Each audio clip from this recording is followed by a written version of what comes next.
Hello and welcome to Songs for the Struggling Artist, the blogcast. This is episode 328.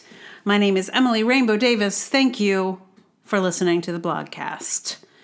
Today's blog was inspired by a book I read. You might think it's the dragon one again, but not yet. That one is coming soon. But no, this was inspired by, I'll tell you about it in the blog, but reading it made me notice that there has been a trend. So I'll tell you all about it. Here it is. It is called Playwright in a Novel, Playwright in a Film.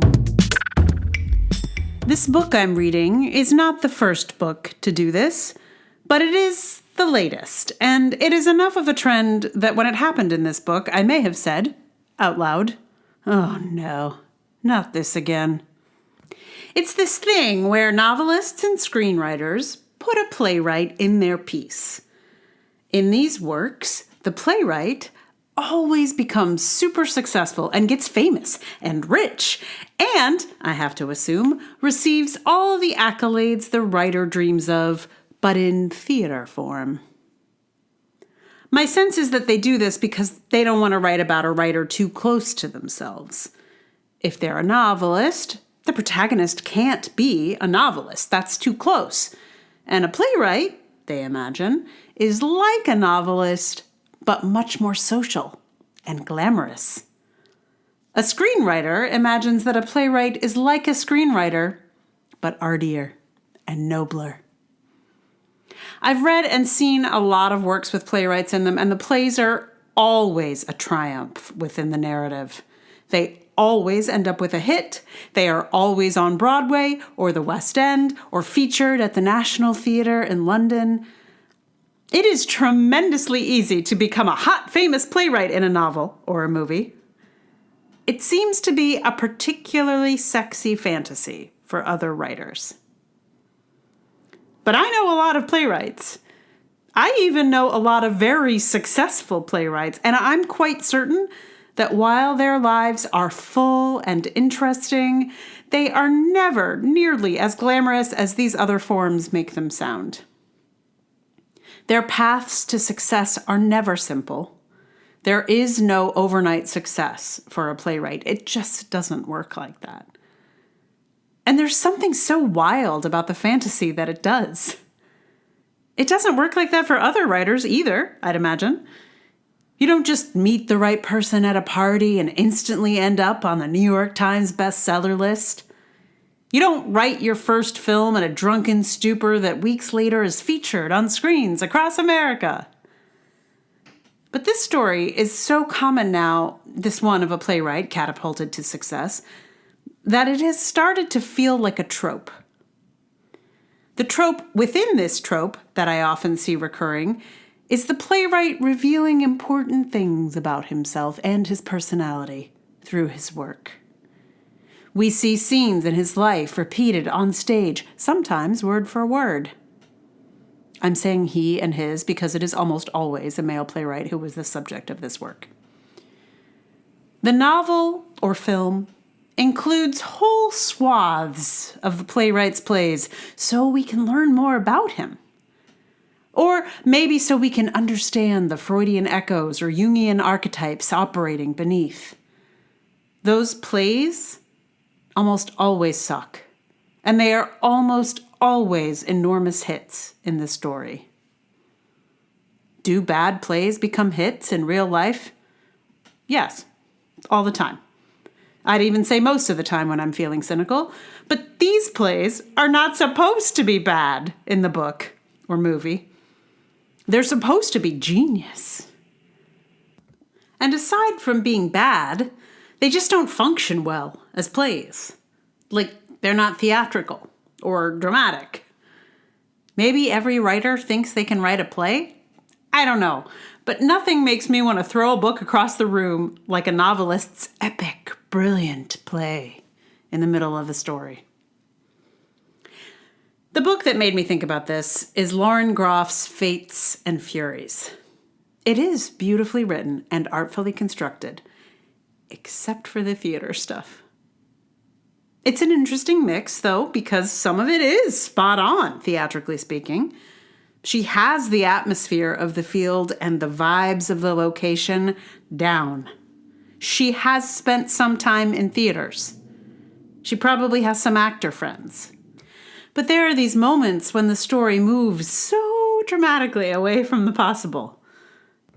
The actor who gets drunk and writes a brilliant play that is secretly punched up by his wife, and that play becomes an instant sensation, and then another, and another, until they've got a country house in Connecticut or somewhere. It's like this novelist knows what actors are like at a party, but not how the economics of playwriting actually work in this era. I was rolling my eyes at this instant success of this instant playwright. No development necessary for this wonderkind.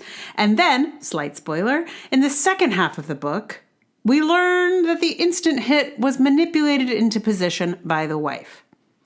She blackmails someone into asking and paying for a production at Playwright's Horizons.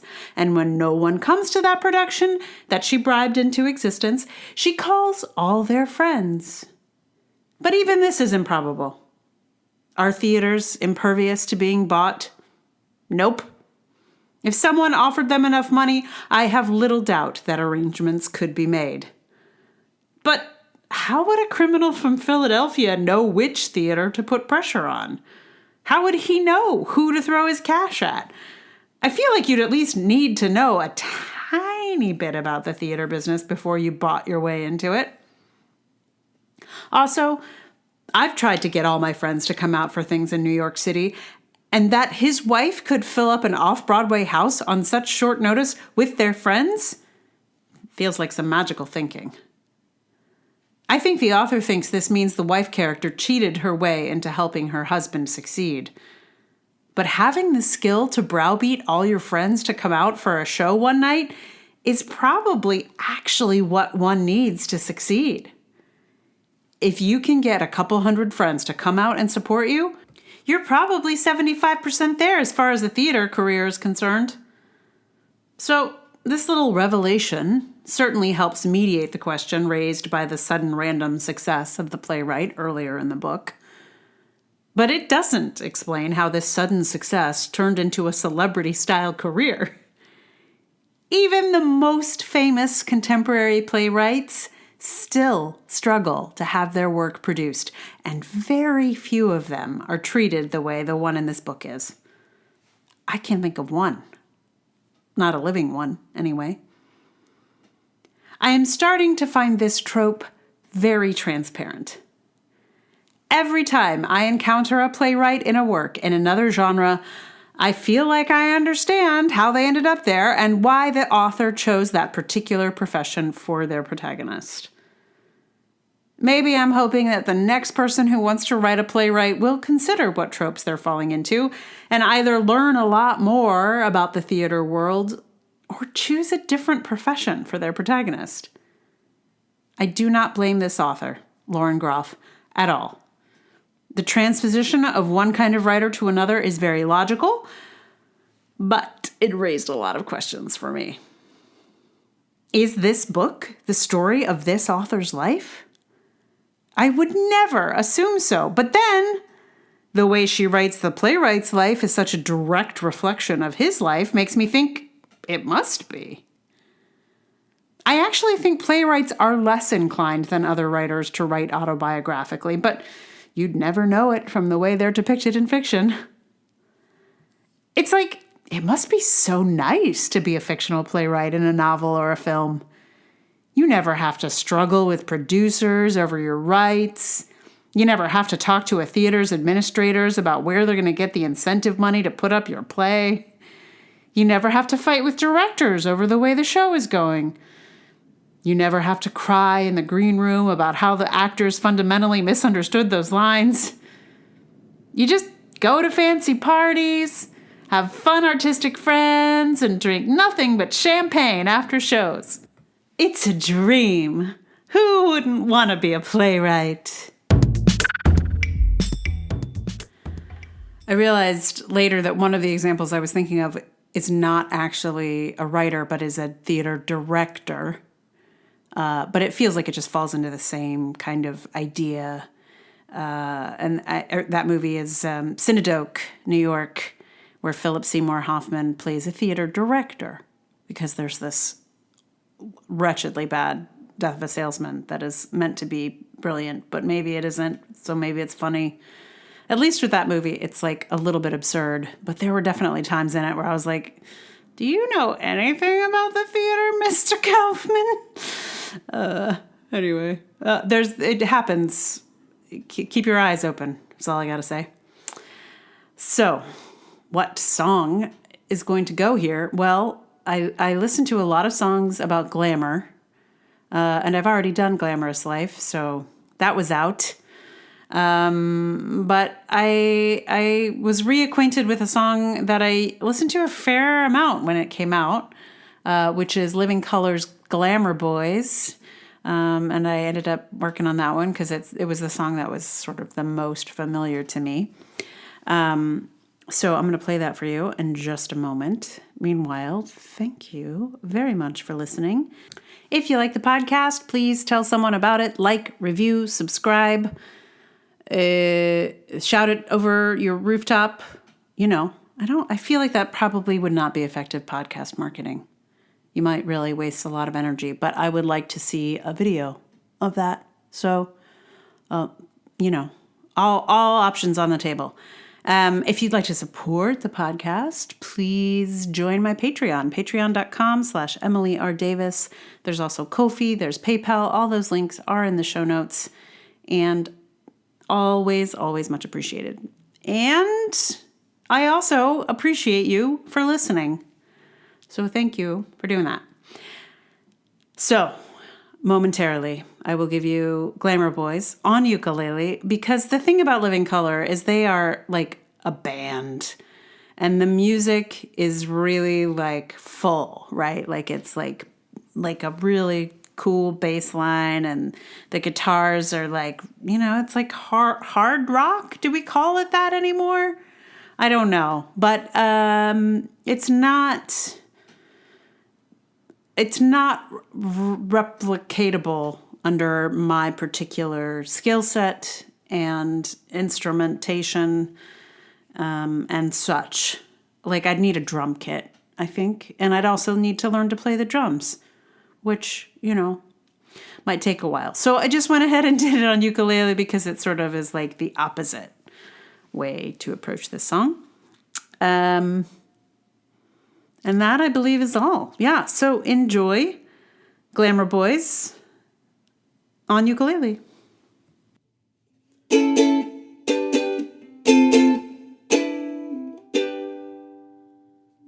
The Glamour Boys swear they are a diva. The Glamour Boys have it all under control. Always dancing, always laughing. The Glamour Boys are playing the role. The Glamour Boys never have no money. The Glamour Boys wear the most expensive clothes. The Glamour Boys are always at the party. Where the money comes from, heaven only knows.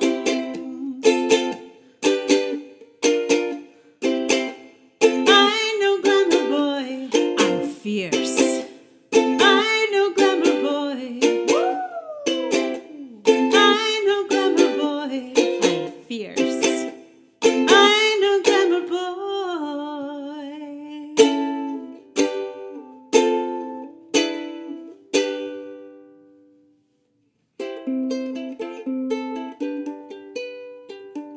The Glamour Boys live off their ambition. The Glamour Boys have it all figured out. A very, very dubious position. When you got no clout, the Glamour Boys' whole life is a gamble. They might get over, fall flat on their face. But if one does, there's no need to worry. Another G-boy will take his place.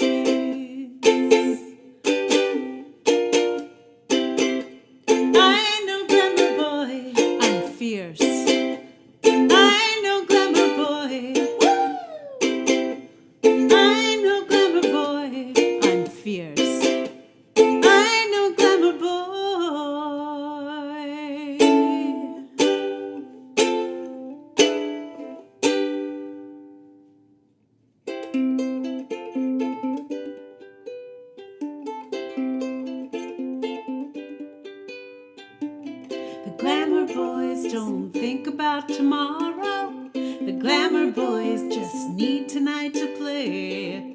Just like things you can't afford on credit, time catches up and you have to pay. The glamour boys are always on the guest list. You'll always find them in the hottest spots in town. They'll be your friend if you have fame or fortune. If you don't, they won't be hanging round.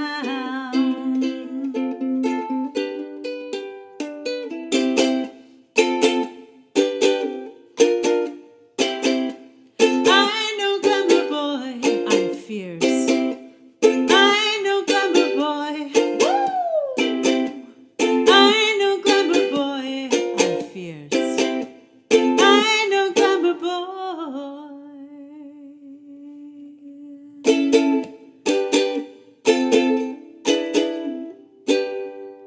What do you mean my credit's no good?